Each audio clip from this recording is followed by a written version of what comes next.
Hey guys, it's Tense Power. We are going to get in the last episode. We had defeated Wild Django, saved Chief R and retaken Central Tower for the Resistance. In this episode, we're going to start with Chapter 3.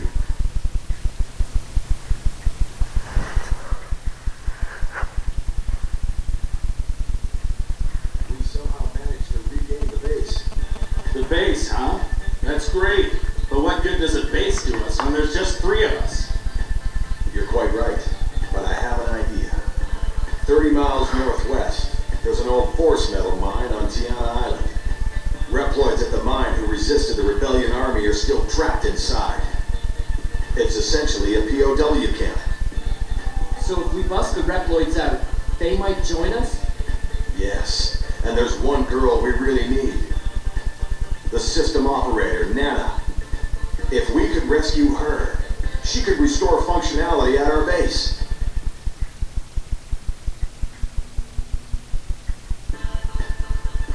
Okay guys, so we're going to go to Tiana Camp for Nana, but I want to share something really quick. I told you guys that after Chapter 2, the shopping mall becomes open and that I would show it. I'm going to show it now and check the spider. And he tells you that the Airbus is now open and it can take you to the southern end of Central Tower. Which, now you may be thinking, well that's a quick way, but can't you also go there on foot the long way? And the answer is no. Because that room that Ale was in, it is actually the center of the hallway between the southern and northern end. And it's shut, locked. You can never go back in that room.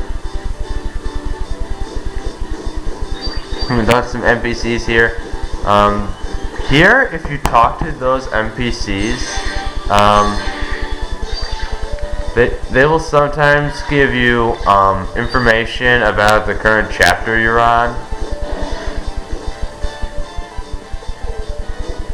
Anyway, this is the weapon shop. Often you will find weapons here that are more powerful than the weapons dropped by bosses. So that really is kind of neat. And what do I have equipped on me right now?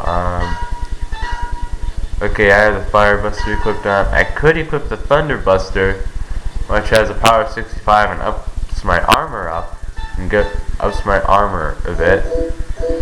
Or, if you notice, there's a Scope Buster here, which does indeed up my armor. It's got a power of 67 and doesn't reduce my speed, which is very, very good. You want to find weapons that are somewhat like that. Okay. And anyway, this is Jack of Spades.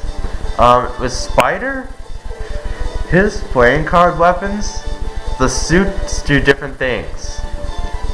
I think the diamonds raise the amount of money you earn. The spades do blanket attacks. The clubs do 2 hits, and the hearts raise experience. You can see right now, I usually buy the clubs simply because they're more powerful and they do 2 hits, which is really nice. I don't have enough money for it right now. And you can also buy missiles here. You get a Thunder Missile, a Rust Missile, a Slime Missile, and a Tomahawk. Now, a Tomahawk is one of these instances of a negative % hit chance. And as I explained, just because there's a negative percent does not mean it will not hit. It's just got a very, very low chance of hitting. I know I've actually hit things with the Tomahawk. The Rust Missile, it can lower power by 10%. Slime Missile can lower speed. Now you have a few options here. You can either trade in your currently equipped weapon for a cheaper price, or you can just outright sell it. It's like a GameStop. And as you can see, Spider's diamonds are worth the same value as these, so you have absolutely... Well, they're his regular weapons, so they have absolutely no value. You can't get rid of your main weapon. So the only choice is to sell older ones. So I'm going to sell my Guard Buster. I will sell the Thunder Buster because the Scope Buster is what I want. Okay, and I have enough actually. Oh, did not mean to do that. I'm gonna buy a deck of clubs. Now just so you know, first, all the weapons that you get from a boss, for the first 3 chapters, I should say that the weapon Django gives you, and, well, no, not Silverman. But anyway, the weapon Django gives you, the Thunderbuster, it's actually good against the boss of this chapter, because it's water element. But I am not going through that, because even if you have the Thunderbuster, it still takes a while.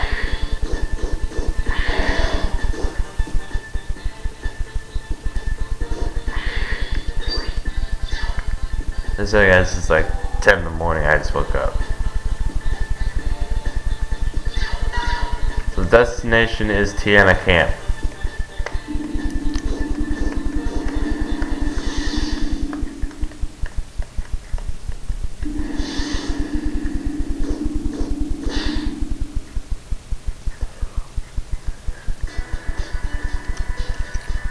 That blasted R. Do this, do that. We did all the dirty work. And for no pay, too. That's because R is a strategy Reploid, and you're just designed for fighting. Yeah, I know.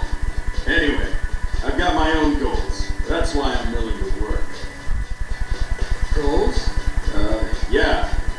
To blow the rebellion army to bits. No more working small-time jobs. Now let's move. Spider sounded kind of suspicious.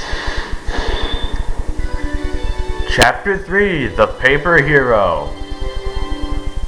Now, I really like this chapter. And not just for the level of it, because the level, it is kind of nice, it's also kind of annoying.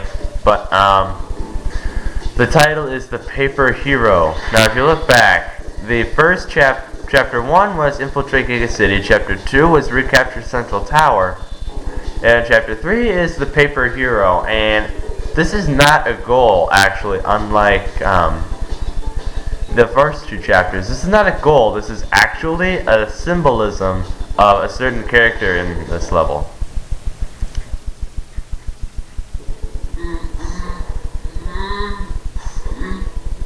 Hey!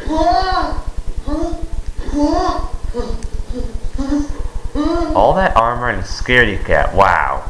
Wait, you guys aren't Rebellion Army? I'm X. Our resistance opposes the army. Who are you? Me?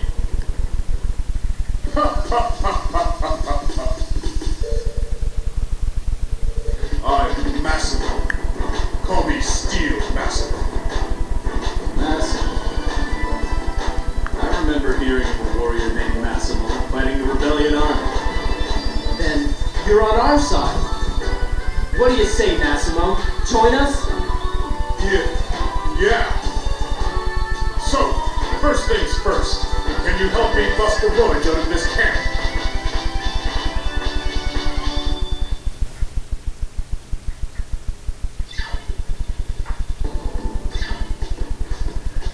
And Massimo joined our party, and we have learned something called Final Strike. Basically what that is that now when you have 3 active members in the front line party, there's a health bar is going to show up under the enemies as you attack them. Once that reaches less than 75% of their health, which usually is about the orange section of the bar, you'll see what I mean if we ever get into a battle. And when that happens, all 3 party members can attack it at once. This works for common enemies as well as bosses, but it's kind of harder to do with bosses. What, Jack? Yes, my cat is interrupting me.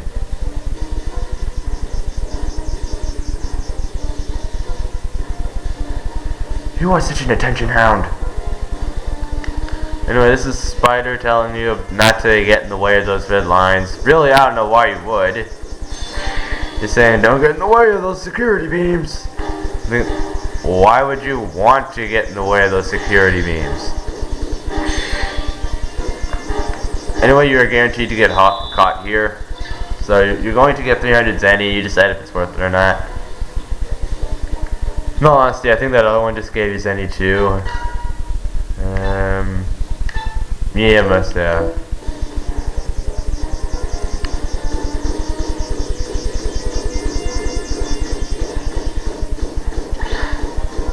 Oh, I haven't gotten into a single battle yet. Nice. Anyway, as you can, now there is stuff in those rooms, or at least there's something in one of them. But I am not going to get that because it's too risky to get.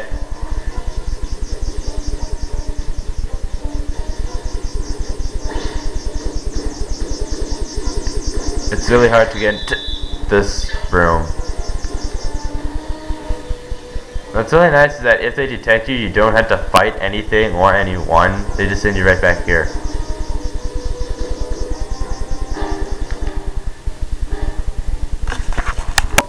Sorry about that, my cat was about to jump in front of the TV. But anyway, something I forgot to mention. Massimo is level 1 when you get him. Yes, he's entirely level 1 when you first get him. And if you look at this, sorry about that, I had some friends over and one of them ended up taking my controller home, so the C stick doesn't work, and I think the L button is a little trigger happy. If you'll notice, Massimo takes 1.5 damage from fire and thunder attacks. He's got the highest amount of power for a level 1, but the lowest amount of speed and armor compared to you, basically no matter what.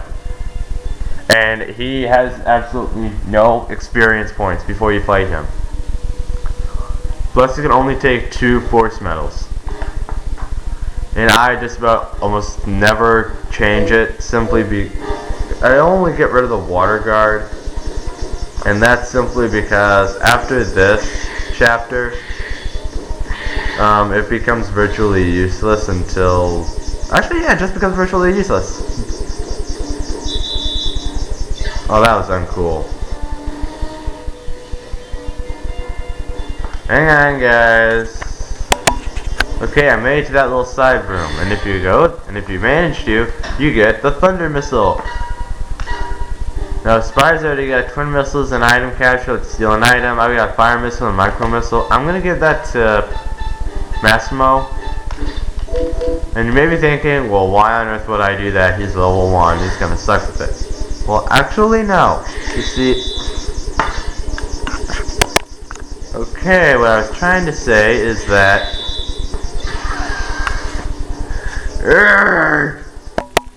Okay, I skipped that whole thing entirely. What I was going to say is that the boss of this area, he is weak to electric attacks, but he still takes full damage from fire attacks, and he absorbs water. So it is okay if I leave the fire missile on X and give the thunder missile to Massimo. Besides, he has power charge. Massimo has power charge naturally equipped, so I can always just hit with the thunder missile, power charge, hit with the normal attack. It is literally that easy. I am not joking. Anyway, you want to unlock the store. And we're having the first random encounter of this area. Wow. And it's against these guys. Okay. This guy is a blowfish. Yes, that is their name, blowfish. They shoot at you and they bite you. You can steal boost armor, but they drop tank energy 25, armor plus 3, absorb water, weak, take double damage from thunder. These guys are tri-puffers. They're schools of puffers. They're schools of mini blowfish. You can steal a cooler, drop tank energy 10, and a shield plus 1. Both of them are air, so it'll be hard for Massimo to hit them. So, card.